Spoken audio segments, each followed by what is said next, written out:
Awesome. And then Sharon, who's one of our local experts. Sharon's a performance coach who's been a successful businesswoman for the last 25 years in the events and logistics business. And Sharon was sharing some stats with me where she's had done 12,000 events over a 25-year period. Some of those events with up to 40,000 participants arriving on scene. So if you wanted to be assured that someone needs to perform, it's someone who has 40,000 people arriving at the same spot on the same day at the same time. So Sharon, welcome, and really excited to hear your take on performance as we go through today. Thanks, Duncan. It's great to be in the presence of so many great leaders this afternoon. So I'm the one that's privileged. Thank you. Oh, you're very humble. Reflection number one probably is to say, what does my performance improvement plan look like? And not let performance improvement in the workspace be for those who are struggling. So each of us out there should have, this is how I'm going to actively improve my performance this year. And if I do that, then I'm pretty confident that the results will follow. So Keith, thank you. That was awesome. I'm very keen to hear Sharon's kind of take on performance. So Sharon, 25 years of founding and running a successful events and logistics business. What has that taught you about performance? Thanks, Duncan. In my business, results definitely matter. Without them, my business might have failed. But through experience, I've learned performance matters too. In fact, it was key to my success of my career and my business, and the reason why I'm an inner performance coach today. I found that focusing on results can be unpredictable, and it's tough to recover from a disappointing outcome when your only focus is results. The team end up feeling deflated, and it becomes difficult to get motivation again. I've learned I need to consider our values, performance, and the results if I'm going to show true leadership. I was just speaking to a close colleague and a friend of mine who's been part of my business for over 10 years now. I think she's actually in on the conversation today. And about what I would have done differently.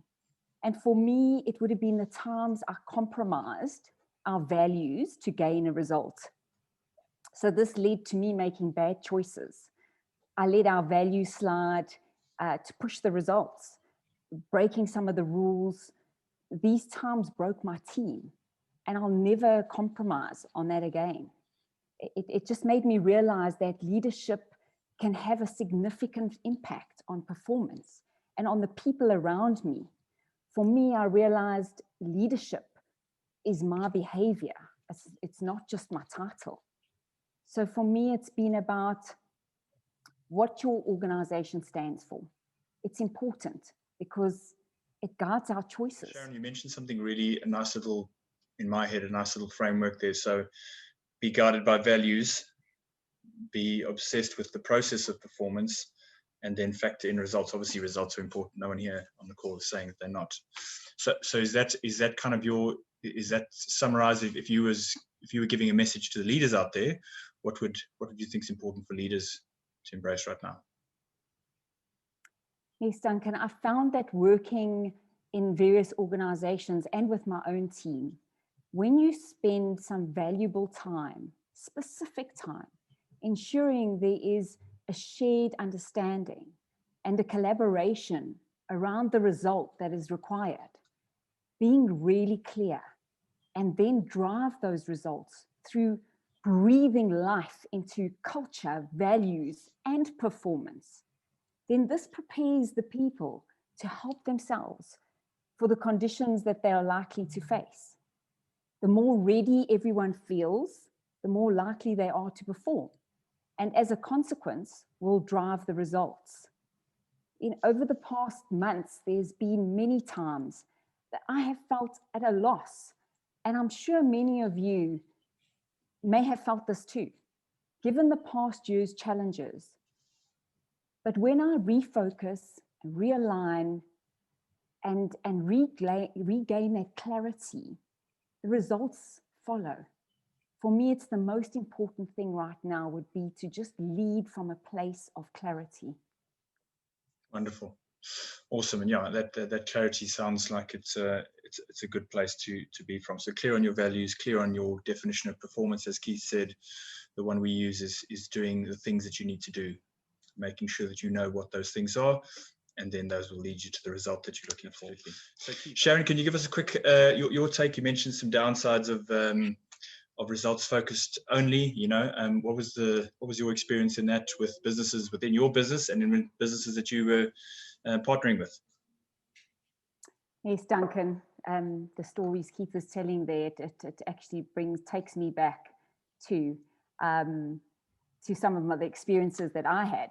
I didn't have bosses. My clients were my bosses. And there was two experiences that come to mind, two big projects that we were working on for a client, delivering hospitality at, the one was the SA Golf Open, and the other one was an international rugby festival. And the client's main focus was on results. This was a huge investment and they had to show ROI. So it was all about bums on seats and customers in queues. So we focused on results. My team had to kick up into overdrive to deliver. We focused on quantity, delivery, instead of quality. Almost every hour we were pushed harder, how are we doing? How much turnover have you done? With all of this, we dropped the ball with what was actually important, like the customer. Not only the customer, but we had a team that was totally burnt out with little energy for the next project. So yes, the result was there, but at what cost? So what Keith mentioned really resonates. And in my experience, I found organizations that aren't focused on performance struggle when they have a single measure of success. So when under pressure or the conditions change, they go into survival mode. Rather than how good can we be, teams become overwhelmed and the results become unproductive and poorer. So that really resonated with me. So Sharon, give us your, the performance readiness, those 6 kind of elements that we've established. Are there any that you think are done really well, or you think there are a few that are left out? What's your take on that? Definitely, Duncan. In my experience working with various organizations and within my own business, I've learned that overlooking certain performance areas can impact more than just the results. If I can share, you mentioned some of the big events that we've done in the past. We were contracted to do the logistics for one of South Africa's biggest festivals, with over 30,000 participants across a week of events. So the logistics were huge. The focus was always more on tactical and technical. Logistically, we were so ready to deliver the best events ever. But a few days in, we were hit with a stomach virus that ripped through our team. So we underestimated any contextual change, and the physical impact really knocked the team to breaking point. The learning was around our weakness in contextual readiness. And when the conditions changed, we were not prepared. So through our experiences like this one, working on the weaknesses in the performance pie, as Keith mentioned, as an individual or as a team, improves performance and ultimately the results. So the evidence shows in it's different in each organization. Some may be really strong technically or tactically, but seriously lacking in support areas, where others may be lacking in contextual readiness. In this case, for your organization, as your performance experts, we would be recommending that you look to work as a team or organization to find these and implement the necessary changes to get all these parts consistently glued together. It's really speaking to one another. Yeah, so I'm thinking of, that rounded approach that you've just both described. In the world of work, I would imagine many of the kind of performance readiness elements is attend a lot of meetings, send a lot of emails and reply to as many as you can, late at night, early morning, we don't care, and make a lot of sales calls is kind of the singular focus that I guess a lot of people are kind of bombarded with. So this approach, I think, is so helpful for everyone out there to be able to say, right, what are the skills and what are the technical requirements I have to do well in my job.